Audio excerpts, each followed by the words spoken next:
let's just get right into this. In the Big Ten championship game, I have a 12-0 Oregon, yes, an undefeated Oregon, my only undefeated team in FBS. Just look at their schedule; it's very possible. Versus Ohio State at 11-1, only loss being in Eugene, and I have Ohio State avenging their loss, winning the Big Ten championship game. In the SEC, I have Texas at 11-1, only loss being to Texas A&M in the Lone Star Showdown, versus Georgia, only loss being at Texas.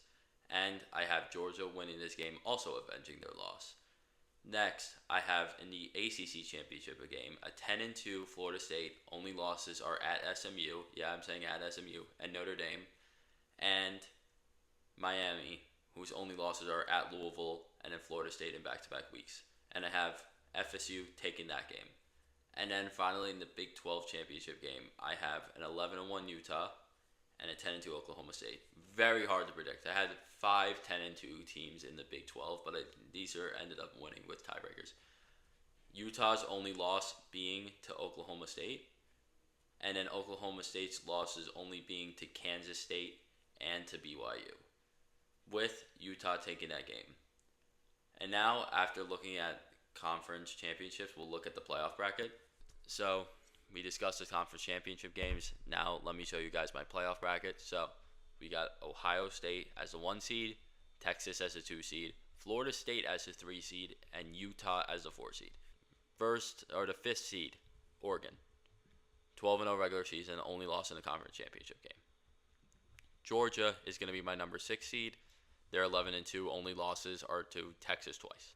Number 7 seed, Notre Dame. We hadn't discussed Notre Dame yet, obviously because they don't play the conference championship game.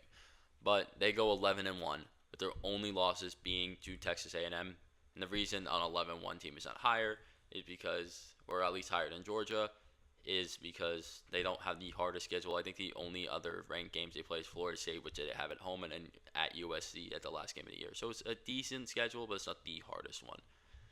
Next, the 8th seed and the final home playoff game. Oregon, Georgia, Notre Dame, I'll get one. And Oxford, Mississippi is going to get one with Ole Miss. 10-2 with losses at LSU and at Georgia. Or no, versus Georgia. They host Georgia. Then the 9, Alabama, also 10-2. I think there's some common misconception that they've lost their so much talent and everything. Besides Caleb Downs and Isaiah Bond, there's not that much talent lost. They're still a top 3 most talented team in the nation in terms of just pure talent. Great coaching staff. I think there may be some growing pains, and their schedule is pretty hard. They have to play Oklahoma, Missouri, at Tennessee, at Georgia. I'm forgetting a big one too. At Tennessee, big one. And that's the 2 losses I have. At Tennessee and at Georgia. Next, Penn State. Penn State, they have a workable schedule. They don't play Michigan. They don't play Oregon. They don't play, what's the other big team? They're the other big team, Big 4 team. So I have them losing to West Virginia and in week 1, which that atmosphere is going to be the best atmosphere in week 1. That's maybe besides Notre Dame, Texas A&M, my favorite game of week 1. And then a loss to Ohio State. They just seem to never be able to beat them. So, but still, a 10-2 with 2 losses is going to be enough to get you in the playoffs, especially in the Big Ten. And then 11, Miami. And this becomes, the 11 becomes the bubble team, I guess. I also considered heavily Michigan was there, Missouri was there, and Tennessee was there. Those 3 teams I had at 9-3, and I just could not put them above a 10-2 Miami team or 10-3 Miami team. And with one of those losses being in a conference championship game, I just could not. I just don't think that's fair to Miami, who made a conference championship game. And even though their schedule, is inherently weaker, I mean, their only big games they play in the regular season are at Louisville and Florida State. And then at 20, I don't even know what I said there. At 12, I have Boise State. I don't think it should be Liberty, no matter what. I don't think Liberty, unless like the group of 5 is absolutely terrible, I don't think it should be Liberty. I have Boise State at 11-2, with their losses being to Oregon, who they play in this scenario, which is pretty funny to me. A group of 5 and Power 5 rematch. And then you also have a loss at UNLV. And now, to fill out this bracket, Ole Miss Alabama was the biggest toss-up I had out of any game that I was picking. It was really hard for me to decide. But by hair, I'm going to give it to home field advantage, Ole Miss. Next, Notre Dame, Penn State. That's such a fun game. And the Notre Dame, whatever seed they end up getting in the playoffs, there's gonna be something extremely fun with like one of these teams going to South Bend or Notre Dame going to one of these teams. It's gonna be really fun. But I have Notre Dame winning this one. Georgia, Miami. I don't want to say this is a blowout, but this is probably not going to be a close game. Georgia, and then yeah, not even mentioning it. Oregon beats Boise State again, and now we got Ohio State versus Ole Miss, Texas versus Notre Dame, Florida State versus Georgia, and Utah versus Oregon. Pac-12 rematch. Next, Ohio State takes care of Ole Miss, and then Texas beats Notre Dame. Georgia beats Florida State. I think. I'll just say this one real quick, and then I'll mention what I was gonna say. And then Oregon beats Utah. I think they do have to change it that second round is home, because imagine like Notre Dame going to DKR. Imagine Georgia going to Doak. The year after that, Georgia beats them 63-3 in the Orange Bowl.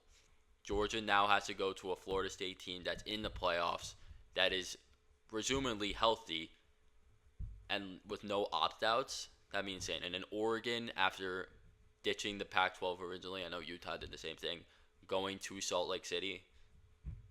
The only thing is, like, it'd be weird for like some of these New Year's Six bowls to be played by like teams that are ranked in like from like 12 to like 25 or something, or whatever the range would be. And because of how it's written, the number one seed gets to choose where they play in the semifinals. Now, just want you all to think about this. Doesn't matter for Ohio State. And I saw Joe Klatt talk about this, completely took this from him because it's just such a genius idea. All right, so Ohio State, doesn't matter if they play Oregon in Miami or Dallas. It doesn't. Doesn't matter if Georgia plays Texas in Miami or Dallas. Yes. So I'm going to have Ohio State playing in the Orange Bowl, forcing Georgia to play in the Cotton Bowl. Now, I have Georgia ranked above Texas. But in this, I had Texas beating them in the SEC championship game, and I had Texas beating them in DKR. Am I going to have a team beat Georgia 3 times? The reason is because of this. And when I mean this, I mean the whole playing in Dallas. That I have Ohio State versus Texas in the national championship game. And I'm going to take Ohio State. Now, I just want to talk about this. In this situation, Ohio State would have had to beat Oregon, then Ole Miss, then Oregon, then Texas. It means Ryan Day gets over the hump. It means the whole language changes. But I don't think like Ryan Day's a bad coach, and I don't think Ryan Day can't do it. So with that roster and that talent, there's no reason. I think this is the most talented team I have ever seen besides 2019 LSU. The running back core, the wide receiving core, the amount that they kept on defense is insane. As soon as whatever the transfer portal ended, or it really doesn't. We'll just say it ended. As soon as it ended, as soon as Ohio State fielded this roster, I've had them as my number one team. I've had them as my championship team. But this is going to be my final bracket. Let me know what you all think. Thank you all for watching. Discord server is actually coming soon. See ya.